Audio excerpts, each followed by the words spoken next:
So, orientation. Now what are we going to do? I mean, orientation suggests, well, they're going to be oriented to something, right?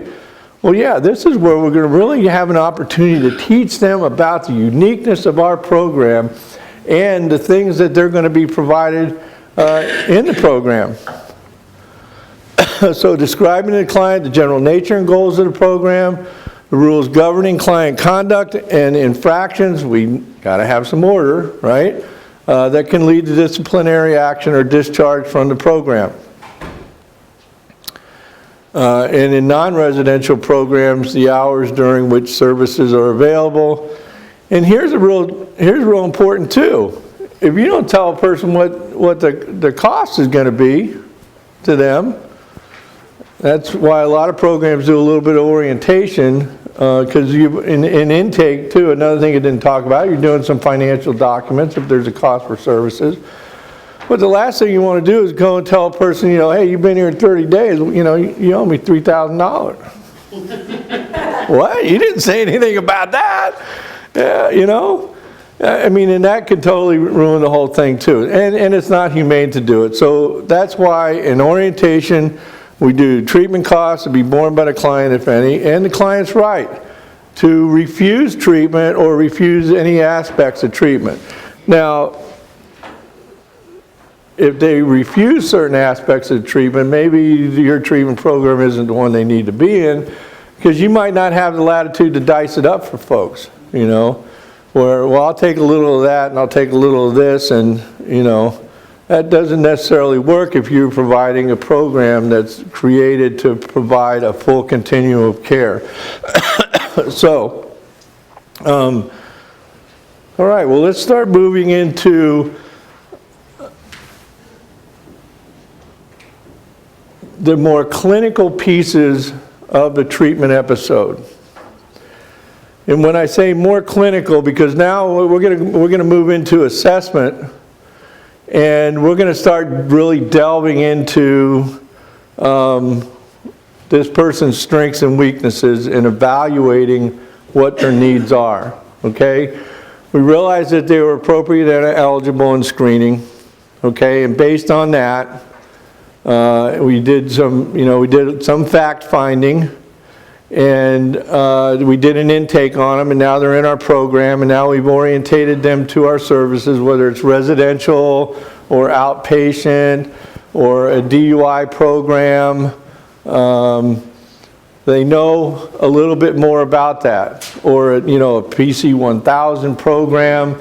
Any programs that have an intake process, there's screening, and it may be screening may be done on the phone.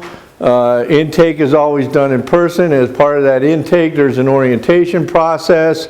As part of that intake and orientation, there might be an assessment too. In some organizations, they break it into different episodes or different time frames. Like in the organization I work in, the residential program, the intake is one fluid process that takes about 3 days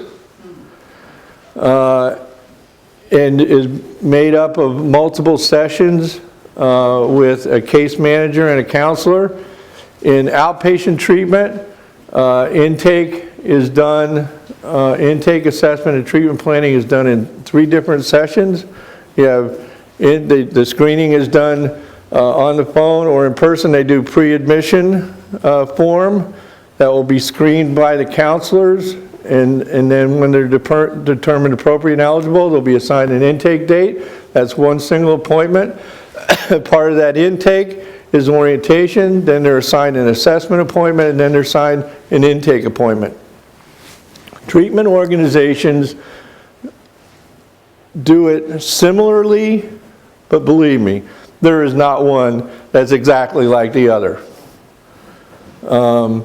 That is another key to learning the 12 core functions, because it will help you as you work in different programs to understand the differences and be able to fit the pieces together to create a complete treatment episode for individuals.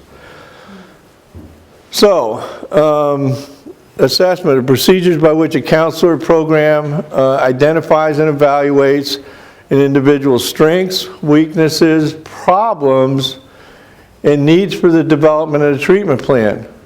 Okay? Because we're gonna treat them, but we need to know what areas are we going to work on. So we've got some history, we've got some eligibility, appropriateness, we've got some, we have history, you know, we know whether they have any coexisting conditions, any physical issues that might hamper their ability to receive services, or things that we need to attend to as part of their assessment and treatment.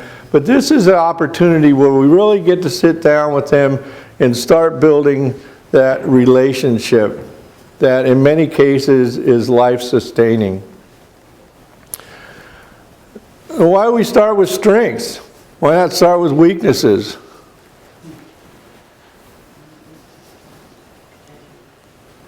Because it's a person's strength it's the person's strength that's going to get them through the process. It's going to get them to change. We want to know what their weaknesses are so that we can help them problem solve their way into being strength-focused. It's a person's human strength and fortitude that's going to be able to get them to change their behavior. And their problems. I mean, we could come up with a myriad of issues here. You know, how did you stay alive for 30 years drinking and using, running amok? How did you do that? There's some strength in that. There's some fortitude of wanting to live in that. They went that long. Now, they would look at it as a weakness. I was weak for 30 years. Well, you were able to stay alive for 30 years. You might not have made some great decisions, but you were able to stay alive through navigating that culture. Some of the weaknesses were the choices that you made along the way. Those are your weaknesses. And how are they repetitious in your life? You know, I get sober for a period of time, and then somebody sets me off, or somebody says this word to me, you know. Any of y'all here remember the Three Stooges? Oh, yeah. Niagara Falls? Remember when he heard that word, Niagara Falls? Slowly I turned. It was that one word, Niagara Falls, that trigger word. You know, if you said I think it was Mo, if you said that word to Mo, you know. So that was a weakness. That was a weakness. And so with that weakness, if we identify a weakness, and we can only do that through talking with an individual, and how we talk with them, we'll talk about in one of the other core functions as we move into counseling. You know, how do we interview an individual in this assessment process? You know, what is most comfortable for folks? I think it's pretty safe to say that one of the most common and easiestly learned processes today is motivational interviewing, using open-ended questions, affirmations, reframing, and summarization. The ORs. The ORs of motivational interviewing is the easiest way to get a person to open up. They've done some extensive work in that, but there's many other processes as well. But that is probably the one that's the widest used in addiction counseling today, and also the easiest to learn. And I think the reason why it's easy is they've done such a good job in studying it and breaking it down and making it really understandable for folks. Something that I desperately need is simplicity. So in the needs for the development of treatment plans. And it's very important in this assessment process as we talk about I think it is number 15 of the global criteria, explaining to the client the rationale for the use of assessment techniques in order to facilitate understanding, okay? They need to know what we're thinking. This is a relationship, okay? This is a relationship. And the more that we frame it to our clients as that it is a relationship. Talking to the person, the rationale, so you're gonna talk to them about their strengths, weaknesses, and problems, and you're gonna make a recommendation for a plan of action, okay? And you're gonna talk to the client about that during the assessment process. You don't want surprises. You're building a relationship with the individual. So it's important that you're partnering with them. And so that's why you want to explain the rationale. And the rationale is the basis of the need for the development of the treatment plan. Okay? Because now we're going to move into, okay, so we have these weaknesses and problems. We've identified these strengths. We have a situation we want to work on here. You may be here, and here's where the program criteria comes into play. We don't know if they're in an outpatient program. We don't know if they're in a residential program. So there's going to be time framing issues. I may only have 30 days to work with this person, so that is going to affect the rationale of my thinking in developing a treatment plan with them. It might be in a one-year outpatient program. It might be in an 18-month therapeutic program. Okay, the difference. And with a DUI program, one of the interesting things about driving under the influence program, and believe me, there is not a counselor in my place, but I hear lots of counselors say it, oh, well, I don't want to work with those people. That's not really counseling, you know. That is the most absurd and ridiculous thing I've ever heard in my life. Well, you know, it's interesting to hear you guys shake your heads because there's a lot of people out there that say that stuff.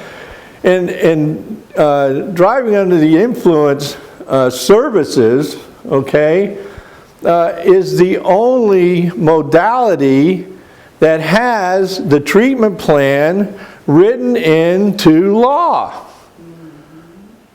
That's the only modality that has a treatment plan written into law. It tells you length of treatment, okay, depending on the level of the offense. It tells you what the topic, the topic focus is going to be, okay, and what the expected outcome is.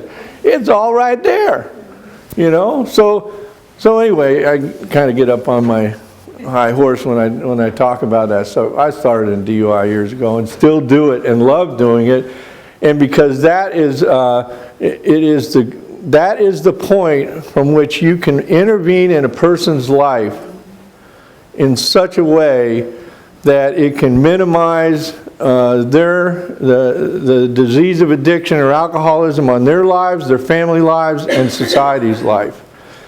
It is I call it a golden opportunity. A golden opportunity. So all of those things affect what our rationale is going to be as far as around the needs of developing a treatment plan. So let's scoot along here because I'm getting wordy on y'all.